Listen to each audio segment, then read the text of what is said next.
Hello guys, welcome back to my channel Tharani Official. For more interesting videos, please do subscribe. ఈ రోజు వీడియోలో మనం ఇండియాలో ఉన్న ఏకైక టెంపుల్కి వెళ్తున్నాం, అదే శ్రీకూర్మం. సో దానికోసమే నేను నా బ్రదర్ అండ్ సిస్టర్స్తో కలిసి ఆ టెంపుల్కి స్టార్ట్ అయ్యాం.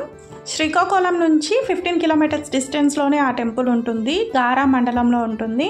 మేమైతే ఓబిఎస్ నుంచి ఆటో తీసుకొని ఆ టెంపుల్కి అయితే రీచ్ అయ్యామన్నమాట. 20 మినిట్స్ టైం పడుతుంది. Auto charge 30 rupees per head అనేది పడుతుంది అనమాట. సో ఇలా ఎంజాయ్ చేస్తూ ఆ టెంపుల్కి అయితే మేము రీచ్ అయ్యామన్నమాట. ఇది శ్రీకూర్మం యొక్క ఆటో స్టాండ్ అనమాట. ఇక్కడ నుంచి బై వాక్ వెళ్ళాలి, బస్సెస్ కూడా అవైలబుల్గా ఉంటాయి. బై వాక్ వెళ్ళి రైట్ సైడ్లో ఒక ఆర్చ్ కనిపిస్తుంది అనమాట, అదే టెంపుల్ యొక్క ఎంట్రన్స్. సో కనిపిస్తుంది కదా, ఇదే ఆ ఆర్చ్ అనమాట. సో ఈరోజు ఈ టెంపుల్ యొక్క రహస్యాల గురించి తెలుసుకుందాము. నాకు తెలిసిన విషయాలు మీతో షేర్ చేస్తాను. ఇదంతా టెంపుల్ ముందు అన్ని షాప్స్ అన్నీ ఉంటాయి, దేవుడు సామాన్లు అండ్ ఆడుకునే సామాన్లు అన్నీ ఉంటాయన్నమాట. ఇది టెంపుల్ యొక్క మెయిన్ ఎంట్రన్స్. ఇక్కడ నుంచి మనం టెంపుల్ లోపలికి వెళ్ళాలి. ఇలా మనం వెళ్ళేటప్పుడు రైట్ సైడ్ మనకి చెప్పుల స్టాండ్ అండ్ దట్టు మనం ఏదైనా వస్తువులు తెచ్చుకుంటే అవి కూడా పెట్టడానికి అనేది ఒక రూమ్ అనేది ఉంటుందన్నమాట. సో ఇది టెంపుల్ లొకేషన్. ఇక్కడ అయితే దశావతారాలు కదా, విష్ణుమూర్తి దశావతారాల గురించి ఇలా ఒక దీని మీద పెట్టి మొత్తం ఆ చరిత్ర అంతా రాసి ఉంటుందన్నమాట. మెయిన్గా ఈ శ్రీకూర్మంలోని విష్ణుమూర్తి దశావతారాల్లో రెండో అవతారమైన కూర్మ అవతారంలోని మన ప్రజలకి దర్శనం ఇస్తారనమాట. అది ఏకైక దేవాలయం, ఇండియాలోనే మనకి ఎక్కడా లేదు ఇలాంటి దేవాలయం. కూర్మ అవతారంలో విష్ణుమూర్తి మనకి దర్శనమిచ్చే దేవాలయం ఇది ఒక్కటే అనమాట. సో అందుకనే మన శ్రీకాకుళంలో ఈ దేవాలయానికి చాలా ప్రత్యేకత ఉంది. అండ్ ఇక్కడ కోనేరు అనమాట, ఇక్కడే పెద్దవాళ్ళకి పిండ ప్రదానాలు చేస్తారనమాట. ఇక్కడ పిండ ప్రదానం చేస్తే కాశీలో చేసినంత పుణ్యం అని ఇక్కడ వాళ్ళ నమ్మకం. కాశీ అయితే చాలా దూరం కదా, అంత దూరం వెళ్ళలేని వాళ్ళు ఇక్కడికి వచ్చి పిండ ప్రదానాలు చేస్తుంటారనమాట.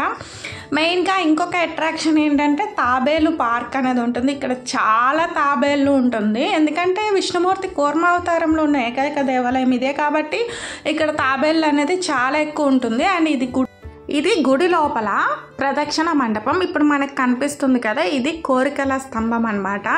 దీన్ని కౌగిలించుకొని ఎదురుగా స్వామివారి గోపురం ఉంటుంది. దాన్ని చూస్తూ మన మనసులో ఉన్న కోరికను కనుక మనం కోరుకుంటే అది తప్పక నెరవేరుతుందని ఇక్కడ ప్రజల నమ్మకం అనమాట. సో ఎవరైనా ఈసారి కూర్మం వస్తే ఇది తప్పకుండా ఆచరించండి. అండ్ అలాగే ఈ ప్రదక్షిణ మండపం చుట్టూ 108 ఇలా స్తంభాలు ఉంటాయన్నమాట. ఒక్కొక్క దానికి మళ్ళీ పోలిక కూడా ఉండదన్నమాట. అది ఇక్కడ ఇంకొక రహస్యం. ఇంకొకటి ఏంటంటే శ్రీకూర్మం నుంచి కాశీకి స్వరంగ మార్గం ఉంటుందన్నాను కదా, అదే ఆ స్వరంగ మార్గం. ఇప్పుడైతే జంతువుల దీనికోసం క్రూర జంతువులు వస్తున్నాయని మూసేశారు. కానీ ఇప్పటికీ ఇక్కడ ప్రజల నమ్మకం ఏంటంటే ఏటా అక్కడ నుంచి వాటర్ వస్తుంది, అందుకనే ఇక్కడ వర్షాలు పడకపోయినా ఈ చుట్టుపక్కల ఉన్న చెరువులు ఏవి కూడా ఎండిపోవు అనేది ఇక్కడ వాళ్ళ నమ్మకం.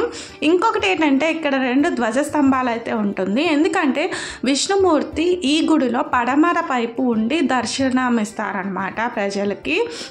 అందుకనే ఇక్కడ 2 ధ్వజస్తంభాలు అయితే ఉంటాయి. అండ్ మెయిన్గా తాబేలు పార్క్ అనేది ఇక్కడ అట్రాక్షన్. అండ్ గుడి చుట్టూ ఆర్కిటెక్చర్ కానీ బొమ్మలు కానీ అన్నీ చాలా అంటే చాలా బాగుంటాయి. అందుకనే మన శ్రీకాకుళంలో ఇది ప్రసిద్ధి చెందిన దేవాలయం.